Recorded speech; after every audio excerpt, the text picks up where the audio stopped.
Pessoal, então agora eu gostaria de falar com vocês a respeito das propriedades físicas dos compostos iônicos.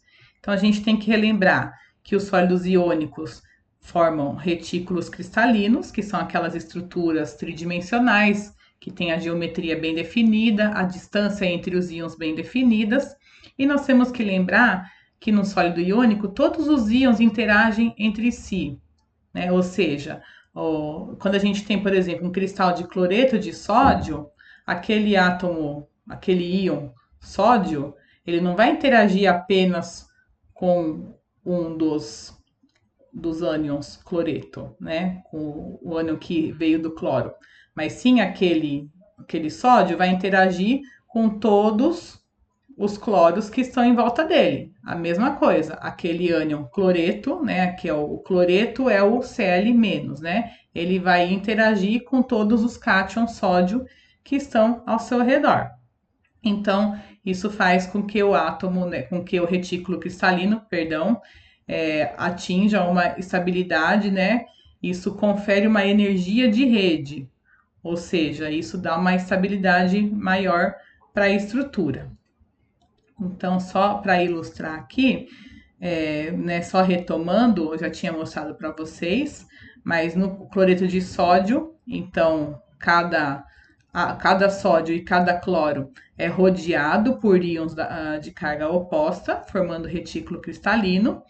Então, isso dá essa geometria característica para o cloreto de sódio. Se a gente pegar um pouquinho de sal de cozinha, né, que é formado por cloreto de sódio, basicamente. A gente pegar o sal de cozinha e olhar ele no microscópio, a gente vai ver que os grãozinhos de sal, na verdade, são pequenos cubinhos. Olha só que bonitinho. Então, por que que eles formam esses cubos? Porque eles são nada mais, ou o que a gente vê macroscopicamente, nada mais é do que um reflexo da estrutura microscópica. Tá? Então, esse arranjo cristalino vai se refletir no formato lá daquele grãozinho, daquele sólido. Olha só, mostrando outros sólidos iônicos. Então, aqui a gente tem ó, o rutilo, que é o dióxido de titânio. Tá? Aqui a gente tem a fluorita, que é o fluoreto de cálcio.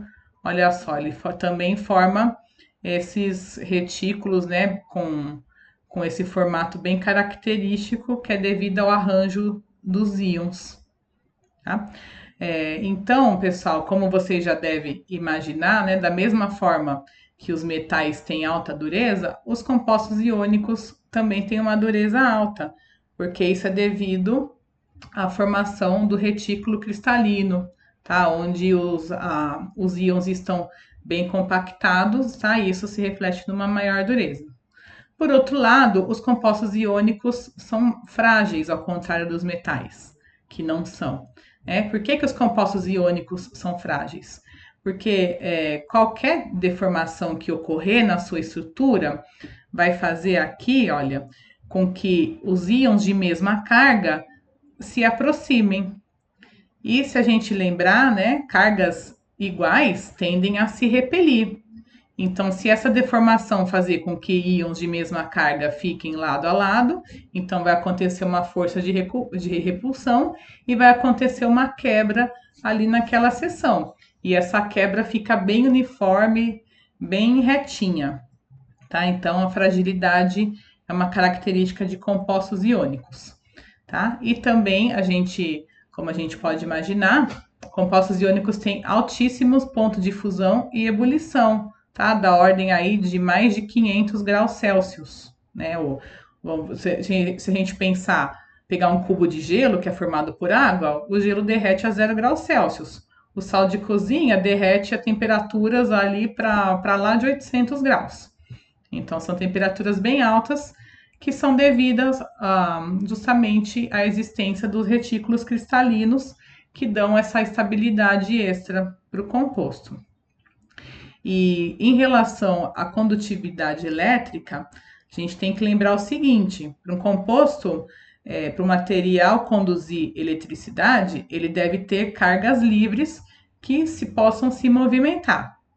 Então, se a gente pensar que no composto iônico, no estado sólido, as cargas estão presas, né, entre aspas, no retículo cristalino, que elas não têm movimentação, então no estado sólido, esses compostos não vão conduzir eletricidade.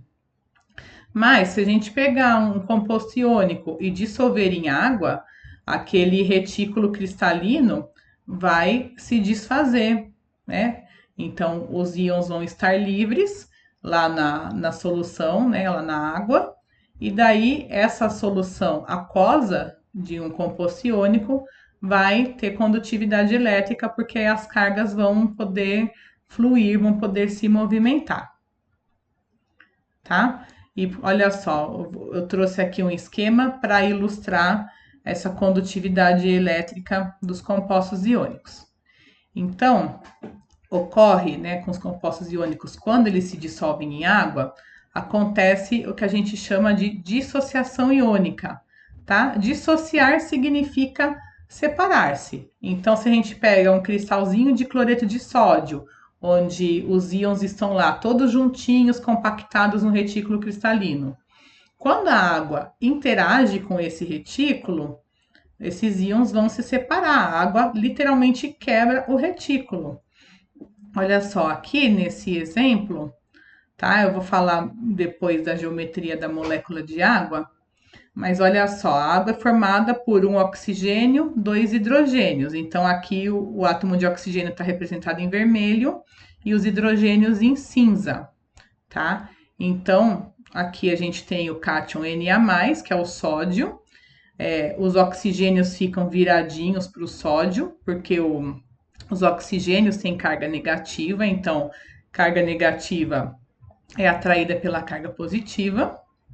E no cloro ocorre o contrário, né? O cloro tem a carga negativa, ele vai atrair a carga positiva que está posicionada ali próximo dos átomos de hidrogênio, tá? Então, quando a gente dissolve o cloreto de sódio, algum outro composto iônico na água, a gente tem, né, ocorre a formação, né, dessas estruturas, né, e esse fenômeno aqui é conhecido como solvatação, tá? Que é quando as moléculas de água rodeiam esses íons, tá?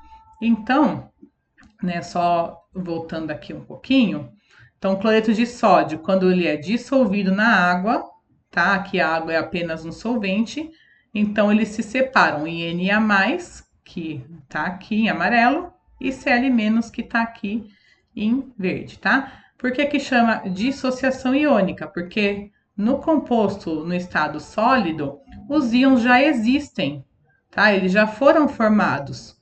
Então, o que acontece é simplesmente a separação desses íons pelo fenômeno da solvatação. Tá? Então, como eu comentei, a maioria dos compostos iônicos é solúvel em água, porque a água é um solvente polar.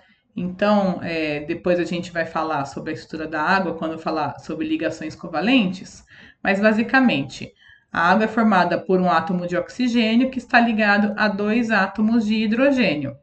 E a molécula de água tem uma geometria que forma esse ângulo de 109 graus e meio entre as duas ligações aqui. E além disso, no oxigênio existem dois pares de elétrons que não fazem ligações com outros átomos. Então, o fato de ter esses pares de elétrons aqui no oxigênio, né? Se a gente lembrar que elétron é carga negativa, então o oxigênio forma o polo negativo da molécula e os hidrogênios, então, consequentemente, formam o polo positivo da molécula. Então, a água sendo um solvente polar, ela vai dissolver compostos iônicos, né, que são formados por íons. Porque para quebrar o retículo cristalino, precisa que o solvente interaja com os íons daquele retículo. Então, tem que ser um solvente polar.